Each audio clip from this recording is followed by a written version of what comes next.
Olá, sejam muito bem-vindos. Você está no canal Conexão Evangelística, o canal que conecta você à Palavra de Deus. E hoje você é meu convidado, minha convidada, para estudarmos o livro de Atos, capítulo 22. E neste capítulo nós veremos o discurso de Paulo testemunhando toda a sua vida de perseguição aos seguidores de Jesus Cristo, a aparição de Jesus a ele na estrada de Damasco e o seu chamado, sua missão, o que o próprio Jesus confiou a ele de fazer em seu nome. E aí nós veremos que a multidão se revolta, pedirão castigo de Paulo e o tribuno, sem saber, o leva a um interrogatório sob açoites, que era comum naquela época, para descobrir o que estava acontecendo. E Paulo, usando sua sabedoria, o lembra que é cidadão romano e que aquele castigo era ilegal, sem antes haver um julgamento. Então, a multidão se dispersará e o tribuno mandará a liberdade de Paulo de sua prisão, permitindo que os fariseus o interroguem no templo. E Paulo sobrevive mais uma vez. Então aqui é um breve resumo, mas tem muito mais coisas dentro do capítulo. Então, desde já, você está convidado a ficar comigo até o final para compreendermos melhor Atos 22. E nesse momento, eu gostaria de entregar esse momento a Deus, pedir que você acalme aí o seu coração e vamos orar junto comigo. Senhor Deus, Pai amado, Pai Altíssimo, entregamos a Ti, Senhor, esse momento de estudo, este momento, Senhor, de reflexão acerca da Tua Palavra. Que o Senhor seja conosco neste momento, que o Teu Espírito Santo venha derramar sobre nós a Tua sabedoria, Senhor, e o entendimento, Pai, da Tua Palavra. Sê conosco nesse momento, abençoa cada casa, cada lar e cada pessoa que está aqui, Senhor, disponível, com sede e fome de aprender mais de Ti, mais da Tua Palavra. Abençoa-nos, Senhor, sê conosco e desde já te agradecemos em nome de Jesus. Amém. Então, um breve contexto histórico aqui, né? Antes da gente adentrar. Paulo ele está em direção a Jerusalém, visitando as igrejas no caminho. E em Cesareia, ele fica na casa de Filipe, que tinha 4 filhas profetisas. Logo após, chegando na Judéia, então um profeta chamado Ágabo profetiza todo o seu sofrimento que ele sofrerá em Jerusalém, usando seu cinto como exemplo nas mãos e nos pés. E ele diz que Paulo será caçado pelos judeus e entregue nas mãos dos romanos. Paulo, porém, está pronto não só para sofrer, mas para morrer por Jesus. E ao chegar em Jerusalém, os judeus da Ásia, sabendo de sua presença, incitaram o povo contra e o espancaram. E o tribuno fica sabendo e vai ao encontro daquela confusão e encontra Paulo quase morto no meio deles. Paulo pede a palavra como cidadão romano e é atendido, e ele falará a todos os presentes. Então, assim finalizou Atos 21, quando Paulo pede a palavra, e aqui nós vamos iniciar com a fala de Paulo. Então, sem mais, vamos a Atos 22, versículo 1. Homens, irmãos e pais, ouvi agora a minha defesa perante vós. Então, Paulo intitulou o seu discurso de defesa ou apologia. Esse é o seu primeiro discurso apologético em Atos. Versículo 2 e 3, aqui nós vamos ver que ele vai se apresentar. Vamos lá. E quando ouviram falar-lhes em língua hebraica, maior silêncio guardaram. E disse: quanto a mim, sou judeu, nascido em Tarso da Cilícia, e nesta cidade criado aos pés de Gamaliel, instruído conforme a verdade da lei de nossos pais, zelador de Deus, como todos vós hoje sois. Então, Paulo aqui, ele inicia apresentando diversos fatos importantes a seu respeito, né? Parece que ele passou a sua juventude, mais ou menos até os 13 anos de idade em Tarso, onde provavelmente foi educado na primeira fase da educação grega. E depois ele foi para Jerusalém e nessa cidade encerrou a sua educação, sendo instruído por Gamaliel. Em outros lugares, no livro de Atos, Paulo indicou que grande parte da sua juventude foi passada em Jerusalém. Isso nós vamos ver lá em Atos 26, no versículo 4. E também no capítulo próximo, em Atos 23, no versículo 16, vai dar a entender que ele possuía parentes ali.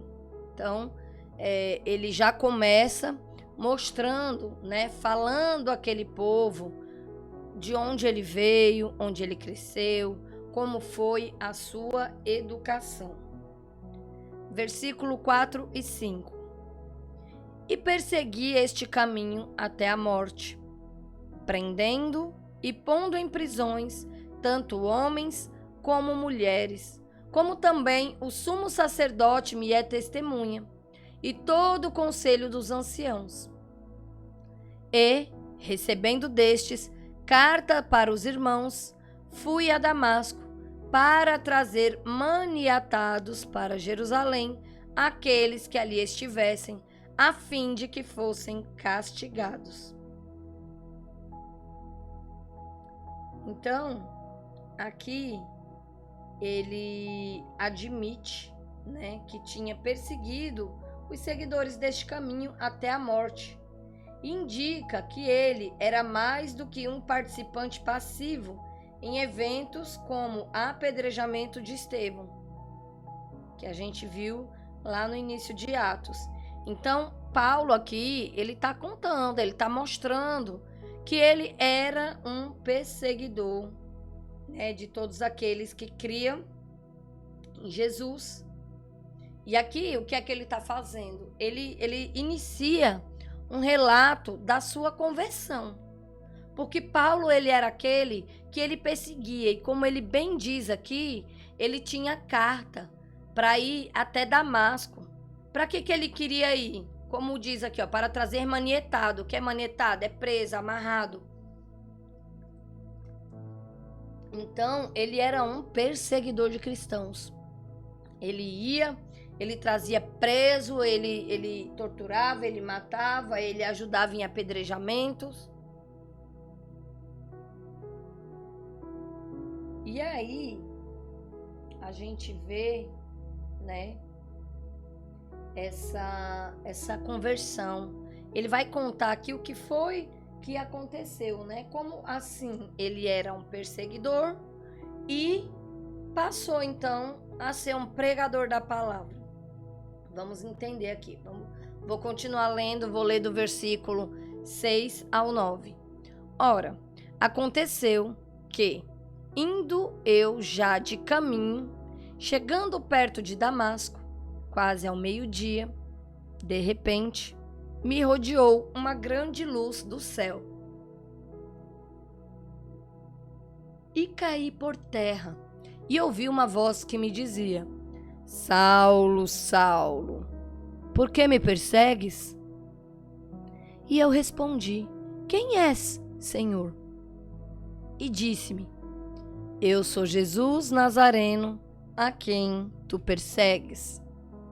E os que estavam comigo viram, em verdade, a luz e se atemorizaram muito, mas não ouviram a voz daquele que falava comigo.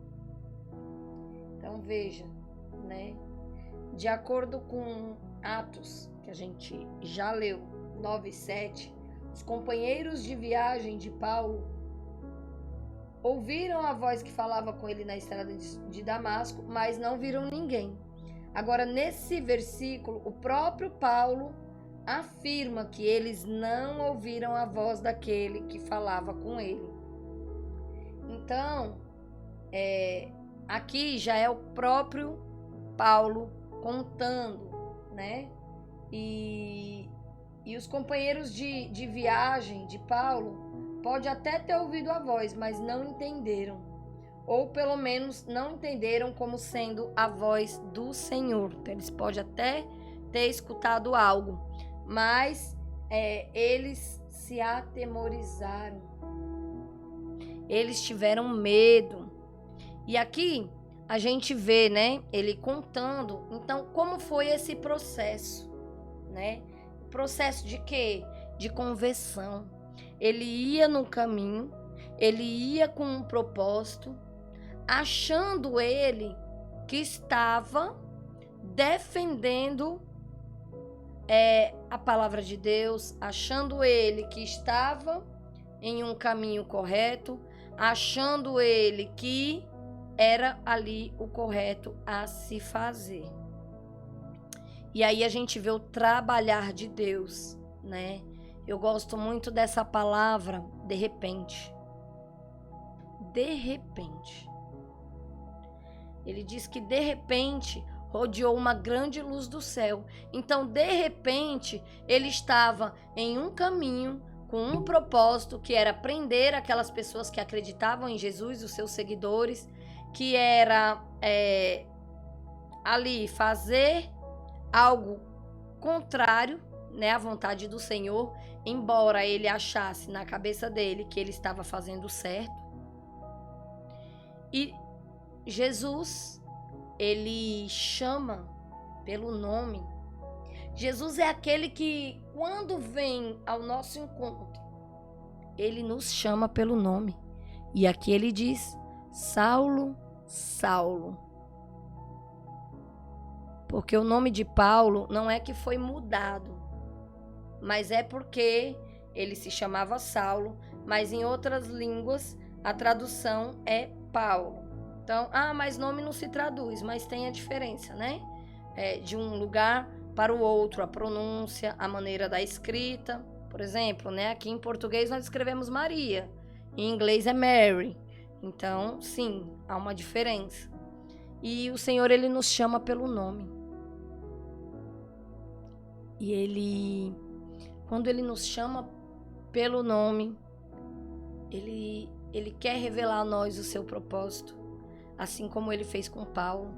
Paulo ia num caminho de ruína, Paulo ia num caminho para destruir, Paulo ia no caminho com um propósito totalmente ao contrário do que o Senhor queria, achando que estava certo. E muitas vezes na minha e na sua vida é assim. Nós estamos indo por um caminho ao qual não agrada o Senhor, e muitas vezes o Senhor nos chama pelo nome e faz com que a gente tenha essa conversão, com que a gente mude o caminho, com que a gente mude o nosso estilo de vida. E a gente precisa ser como Paulo. O processo de Paulo, é claro que foi totalmente diferente, porque apareceu essa grande luz, né? Ele cegou ali e o Senhor falou com ele, o Senhor deu todo o direcionamento, como seria, quem iria falar com ele, Então, o Senhor, ele não nos chama apenas e nos deixa perdidos, mas o Senhor nos chama e nos dá todo um direcionamento. O Senhor envia pessoas até nós. O Senhor conhece os corações disponíveis e o Senhor age na nossa vida através da vida de outras pessoas. E a gente vê, né, como o Senhor fez aqui na vida de Paulo. E vamos ver como continua aqui esse diálogo, então, de Paulo com Jesus. Versículo 10. Então disse eu: Senhor, que farei? E o Senhor disse-me: levanta-te e vai a Damasco, e ali se dirá tudo o que te é ordenado a fazer. Versículo 11.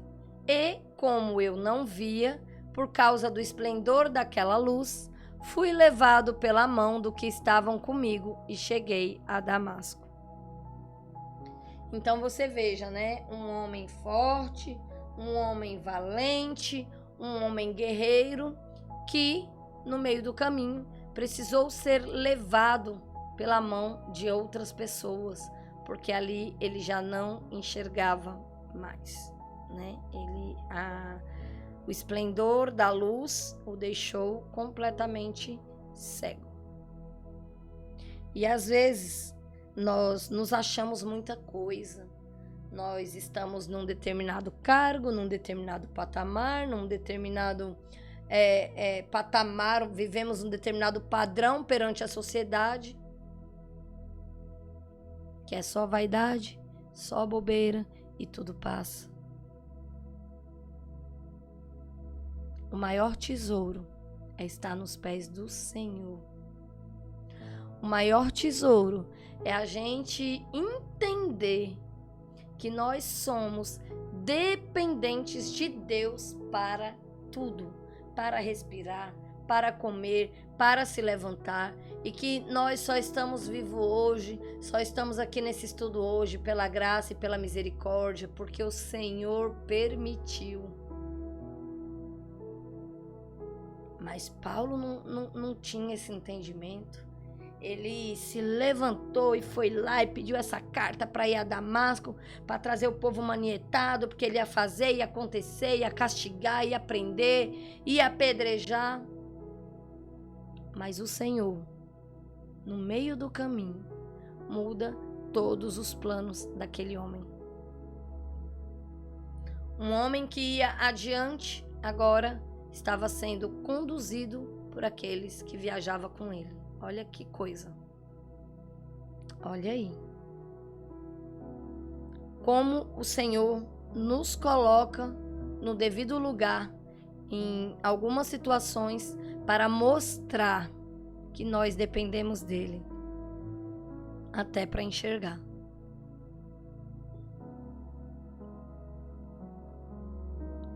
Versículo 12. E um certo Ananias, homem piedoso conforme a lei, que tinha bom testemunho de todos os judeus que ali moravam, vindo ter comigo e apressando-se, disse-me: Saulo, irmão, recobra a vista. E naquela mesma hora o vi. Então, tudo isso, meus amados, minhas amadas, o Senhor tinha explicado a ele como aconteceria. Como aconteceria. Então, ele precisou o quê? Confiar em Deus. Ele simplesmente viu uma luz muito forte, ouviu uma voz falando com ele, ficou cego. Ele teve que confiar que as pessoas estavam levando ele para Damasco. Ele teve que confiar que esse Ananias ia chegar para falar com ele. E aí o Senhor, ele cumpre tudo o que ele diz, né? O Senhor já tinha dado todo o direcionamento. Então, Ananias vem até ele. Ananias, no início, ele ficou um pouco relutante, né? Ele tem uma fala ali com o Senhor, se é isso mesmo. Porque Ananias tinha medo de Saulo, gente. Ele via todo o destroço que Saulo fazia, que Saulo. Ele viu quão cruel ele era nas suas perseguições, como ele era implacável nos seus apedrejamentos, como ele era implacável na caçada contra os cristãos. Então, Ananias, quando o Senhor fala com Ananias, né? Porque o Senhor, ele fala com os dois, ele fala tanto com Saulo, né? E conta o que é que vai acontecer, que vai chegar uma pessoa lá que vai falar com ele, mas também o Senhor, ele fala com Ananias. Ananias, estou enviando Saulo aqui para tal lugar, você vai lá, você converse com ele. Senhor, mas vai ser desse jeito, você vai orar, ele vai recobrar a visão. Ananias, em obediência ao Senhor, ele foi. Com medo, mas foi. E aí, ele ora, né? E Saulo, então, ele recobra a vista. Ele passa a enxergar novamente, né? Como ele relata aqui no versículo 13. E naquela mesma hora o vi. Versículo 14. E ele disse: o Deus de nossos pais, de antemão, te designou para que conheças a sua vontade e vejas aquele justo e ouça a voz da sua boca. Eu vou ler do 15 ao 17. Porque há de ser sua testemunha para com todos os homens que têm visto e ouvido. E agora, por que te detens? Levanta-te, batiza-te e lava os teus pecados, invocando o nome do Senhor.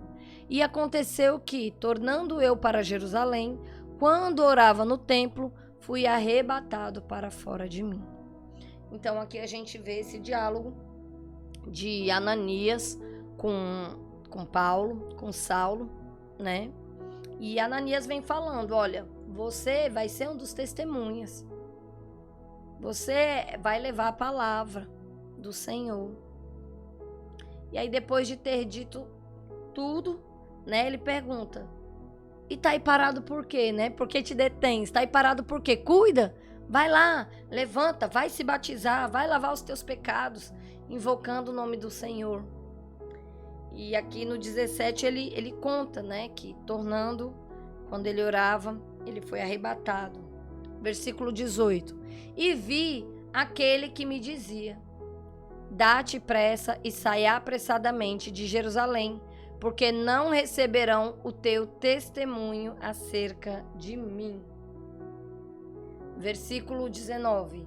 E eu disse, Senhor, eles bem sabem que eu lançava na prisão e açoitava nas sinagogas os que criam em ti. Olha aí, aqui ele falando com o Senhor. Ele lançava na prisão, ele açoitava, ele apedrejava.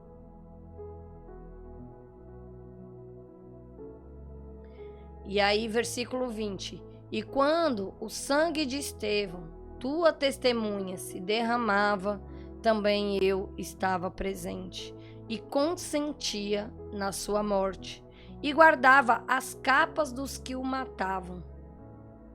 Versículo 21. E disse-me, vai, porque hei de enviar-te aos gentios de longe. Então, olha só, ele mesmo confessa, né, que no momento do apedrejamento de Estevão, ele estava lá, ele apoiava, ele consentia aquilo, ele guardava as capas, sabe?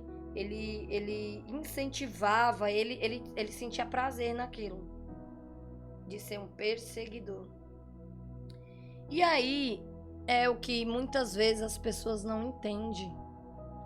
Ah, mas por que Deus pega um cara que foi assassino para levar a palavra dele?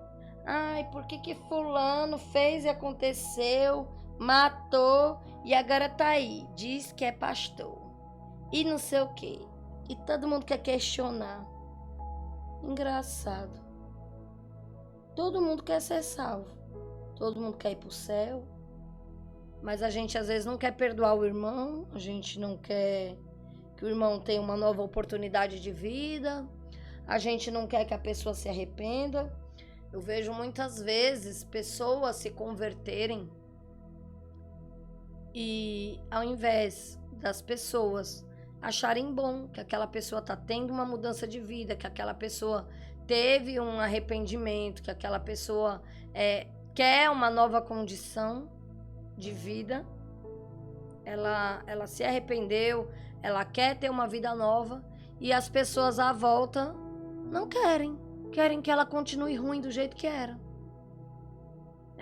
Aí fez o que fez, agora é santo, é assim que as pessoas falam, amados. Jesus, ele diz, eu não vim para os sãos, mas para os doentes. O Senhor Jesus, ele veio para pegar os improváveis e fazer provável. É por isso que quando a gente lê a Bíblia, o Senhor mostra todo o tempo que é Ele, não somos nós que somos santos, não. É Ele, pela graça e misericórdia dele, que muda a nossa mentalidade, que muda o nosso estilo de vida, pela graça dele. A gente começa lendo a Bíblia e vendo o homem pecar. E todo o tempo vendo Deus querer se relacionar com o homem, mesmo depois do pecado, mesmo depois de ter caído, mesmo depois de ter negado um jardim completo e tudo mais que Deus tinha para oferecer. O homem caiu, o homem pecou e nisso entrou a morte. Mas Deus, ele tem um amor imutável por nós, que somos a sua criação, feitos à sua imagem e semelhança. E o Espírito Santo do Senhor, quando Jesus ascendeu aos céus e derramou o seu Espírito Santo, é para isso. É para que a gente se arrependa, é para que a gente entenda de uma vez por todas que nós somos pecadores. Nós não somos melhor que ninguém, nós somos barro, nós somos feitos da terra, nós somos pó e ao pó voltaremos. E muitas vezes a gente quer se colocar no trono de Deus e quer ser juízes. Ah, mas fulano roubou. Ah, mas fulano matou. Como é que pode? Se ele já matou uma pessoa, como é que pode? Ele está aqui dando a palavra do Senhor. Amados, esses exemplos na Bíblia é para mostrar que o Senhor, ele chama pelo nome, e justamente para que as pessoas se arrependam do pecado. Paulo tinha sangue em suas mãos. E ainda de um discípulo ali de Jesus, Estevão, que levava a palavra de Jesus, que levava ali o evangelho. Mas é esse bravão aí, é esse homem cheio de sangue nas mãos, que o Senhor quer limpar de todo o pecado e usar todo esse ímpeto, toda essa coragem para levar a sua palavra. E quem somos nós para julgar os métodos de Deus? Se nós, pecadores e falhos, queremos que Deus nos escute quando oramos, queremos que Deus nos abençoe, queremos que o Senhor nos salve, e aí a gente quer isso só pra gente e pro outro a gente quer o inferno, é? Não, matou, esse aí já tem que ir pro inferno, esse aí é pena de morte, esse aí é... Queridos, deixamos o juízo para o Senhor e façamos a nossa parte. Façamos a nossa parte, que é levar a palavra, que é levar o evangelho, que é levar essa palavra para que mais e mais pessoas se convertam dos seus maus caminhos, assim como Saulo. Porque não sou eu e nem você que escolhe. Não sou eu nem você que morreu na cruz, que perdoa. Não sou eu e nem você que sabe o que o Senhor tem guardado para a vida daquela pessoa. Nós não sabemos nem o que tem para nós. E aí fica para a gente refletir. Era um assassino, era um perseguidor, mas foi esse homem que Jesus chamou para levar a sua palavra, para ser um apóstolo, para ser um grande pastor, um grande homem de Deus. Ai, porque ele matou, você não vai ouvir a palavra que ele tem para dizer porque você é muito santo.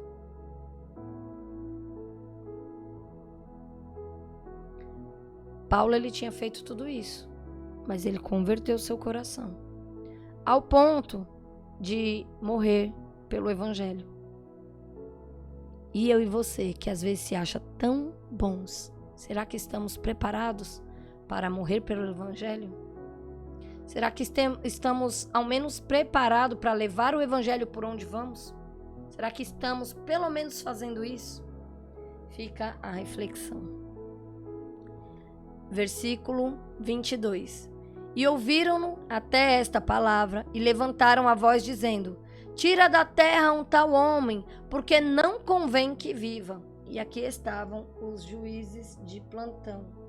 Então a gente vê que só esse relato da conversão de Paulo menciona, a visão do tempo e sua resposta ao Senhor. Paulo, ainda um recém-convertido, parecia esperar que sua dramática mudança de perseguidor para advogado do cristianismo tornaria seu testemunho poderoso entre os cristãos judeus de Jerusalém.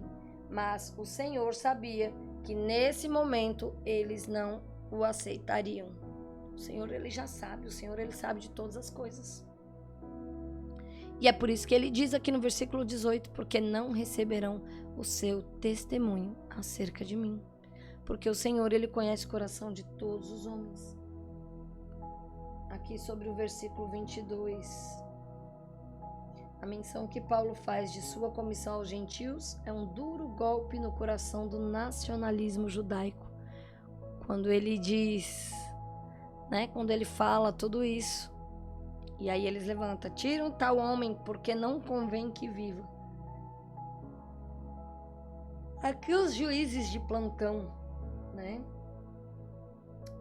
E aqui no versículo 23 e 24 nós vamos ver agora a ordem do tribuno. E clamando eles, e arrojando de si as vestes, e lançando pó para o ar, o tribuno mandou que o levassem para a fortaleza, dizendo que o examinasse com açoites, para saber por que causa clamavam contra ele.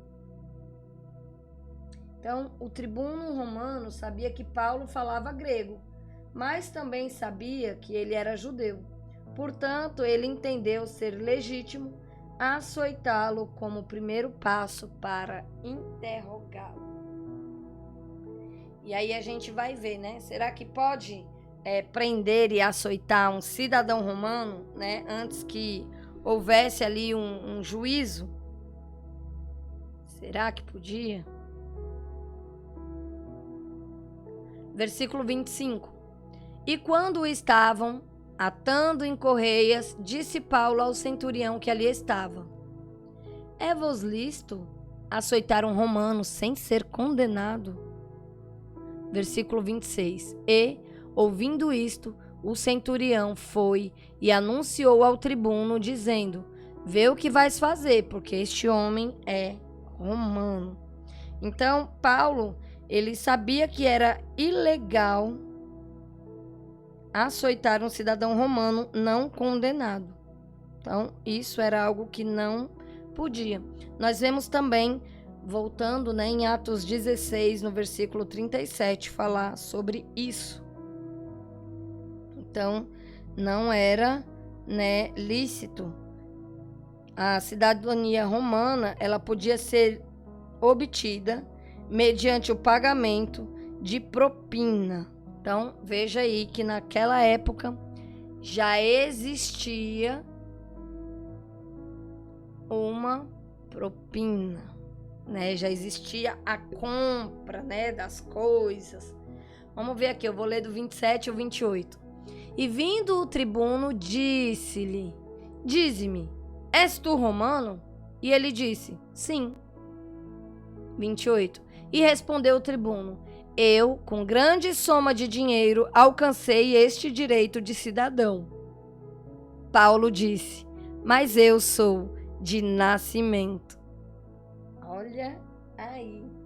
Então, o oficial aqui, ele era romano, mas por meio de quê? De dinheiro. Então, a cidadania romana, ela podia ser obtida mediante o pagamento de propina equivalente mais ou menos ao salário de um ano de trabalho aos oficiais competentes. E às vezes a cidadania era concedida a cidades inteiras ou a indivíduos que prestavam serviços meritórios ao império. um dos antepassados de Paulo pode ter sido prestado serviços notáveis a Roma, inclusive servido no exército ou provido suprimentos para o exército, como a confecção de tendas. Qualquer que seja a origem, Paulo tinha herdado a sua cidadania romana. Mas aqui ele fala claramente que é de nascimento. E aí no versículo 29, e logo se apartaram os que haviam de examinar, e até o tribuno teve temor quando soube que era romano, visto que o tinha ligado, era atado às mãos e os pés, né? Conforme ali o profeta já tinha dito a Paulo como seria. Versículo 30. E no dia seguinte, querendo saber ao certo a causa por que era acusado pelos judeus, soltou-o das prisões e mandou vir os principais dos sacerdotes e todo o seu conselho, e, trazendo Paulo, o apresentou diante deles. Então, a importância aqui da cidadania romana, ela trazia, né, sanções graves que podiam ser aplicadas se maltratar um cidadão romano dessa maneira. Então, por isso que eles temeram ali, eles tiveram medo, né? E Paulo foi solto ali de suas correntes ou da prisão romana, enquanto o conselho se reunia para julgá-lo acerca das acusações ligadas à lei judaica. E durante todo esse tempo, ele permaneceu sob a proteção dos soldados romanos. Então, para concluir, né, Paulo, ele fez ali um discurso, né, para todos os presentes, contando tudo aquilo que já fez contra a igreja de Jesus. E nós aprendemos aqui que não importa o que éramos antes de o conhecer. Não devemos esconder nada de ninguém. Isso só potencializa a obra redentora de nosso Salvador em nossas vidas. Paulo sabia que, contando tudo, haveria o escândalo, mas cria que aquele testemunho tocaria na vida de pessoas que poderiam estar cansadas de uma vida sem alegria e motivos para agradecer. Então, ao olharmos para o nosso passado, nossas cicatrizes emocionais, né? O que deixamos de ser. E Jesus nos lembra de que a vida venceu a morte, a cura venceu a doença, o perdão venceu o pecado, e que não devemos nos envergonhar de nossas cicatrizes ou de nosso passado, e sim sermos gratos e reconhecermos o que éramos, o que somos hoje e o que Ele está fazendo em nós para que sejamos aquilo que Ele já vê. Então, esse é o meu desejo para a minha e para a sua vida, né? Que a gente se torne aquilo que o Senhor já vê em nós. Nós não enxergamos, nós não sabemos, mas o Senhor, Ele sabe. Então, vamos orar, finalizando. Senhor Deus, Pai amado, Pai Altíssimo, somos gratos a Ti, Senhor, por essa palavra maravilhosa, por essa palavra poderosa, Senhor, que possamos meditar, Pai, que vidas sejam tocadas, Senhor, através dessa palavra, que haja conversão, Senhor, que haja, Senhor, mudança, Pai, de mentalidade, que haja, Senhor, uma mudança de rota, Senhor, uma mudança de vida, de mentalidade, Pai. Que vidas sejam transformadas, Senhor. Que pessoas doentes sejam curadas, Pai. Não só na carne, mas na alma, no seu espiritual. Que os ouvidos se abram, Pai, para que a Tua palavra entre. Que as escamas, Senhor, dos olhos caiam, para que possamos, Senhor, enxergar a Tua verdade, enxergar o Teu evangelho, Senhor. Ah, Pai, eu oro por mudança e transformação na vida das famílias, Pai. Que cada um aqui, Senhor, que permaneceu até aqui neste momento do estudo, tenha a sua vida transformada, tenha a sua família, a sua casa, a sua parentela, Senhor, transformadas, ó Deus, através da tua palavra. Por isso eu oro e desde já eu te agradeço por tudo. Em nome do Pai, do Filho e do Espírito Santo. Amém. E fica aqui o meu muito obrigado por assistirem até aqui. Não esqueça de se inscrever no canal, deixar o joinha e ativar o sininho. E também de compartilhar. Seja aí um multiplicador da palavra do Senhor. Compartilhe esse vídeo, compartilhe esse canal, esse estudo. Convide mais pessoas para vir fazer parte dessa família, conectados com o Evangelho. Tá bom? Então, até o próximo vídeo. Tchau, tchau. Fiquem com Deus.